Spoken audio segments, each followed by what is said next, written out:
Bolehkah menggabungkan puasa dengan dua niat? Di sini misal dijelaskan, saya kutip dalam beberapa kitab tentang mengumpulkan niat atau istirak an-niyah dalam satu perbuatan. Contohnya kita melakukan puasa Senin Kamis sekaligus puasa Syawal. Para ulama menjawab bahawa kalau berkumpulnya dua ibadah sunnah, maka dibolehkan dengan satu niat. Contohnya, kita berniat puasa Syawal tapi kita melakukannya di hari Senin dan Kamis. Maka sepakat semuanya dalam kitab Majmu' Rawdatul Talibin, Mawsu'ah Fiqhiyah Al-Kuwaitiyah, sepakat ulama mengatakan dibolehkan dan dapat dua pahala. Pahala Syawal dan pahala Senin. Atau pahala Kamis. Jadi, tapi kita tahu posisi.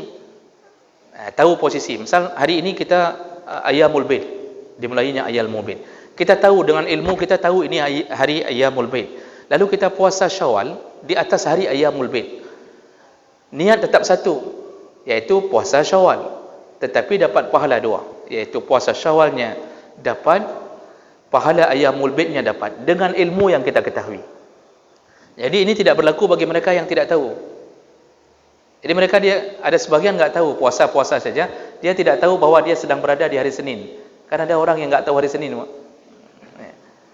Jadi biasanya para pekerja keras itu enggak tahu yang mana Senin, yang mana Minggu. Jadi dia puasa, rupanya habis buka puasa dia baru tahu itu hari Senin. Bagi dia tidak berlaku. Jadi ilmu yang membuat dia mendapatkan pahala. Kalau tidak tahu, tidak dapat. Nah, kemudian bagaimana hukumnya menggabungkan tentang puasa qadha dengan puasa Syawal?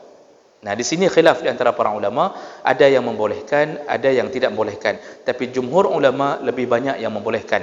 Contoh Imam Zakaria Al-Ansari dalam kitab Asy-Syarqawi, kemudian Khatib Asy-Syarbini, Imam Ar-Ramli, Ibnu Hajar Al-Asami, Syekh Atiyah Saqar di Mesir, bekas mufti Mesir, semuanya sepakat mengatakan bahawa dibolehkan mengqadha puasa di atas puasa Syawal. Jadi sekaligus qadha, dan dia juga ada niat melakukan puasa Syawal. Tapi niat tetap satu, iaitu puasa qadha. Tapi dia menyengajakan sekaligus puasa 6 hari, sekaligus dibersihkan untuk puasa Syawal. Jumhur ulama mengatakan boleh. Boleh. Cuma sepakat juga mereka mengatakan mereka yang melakukan seperti ini tidak mendapatkan pahala puasa setahun. Karena pada dasarnya dia tidak menggenapkan 36 hari.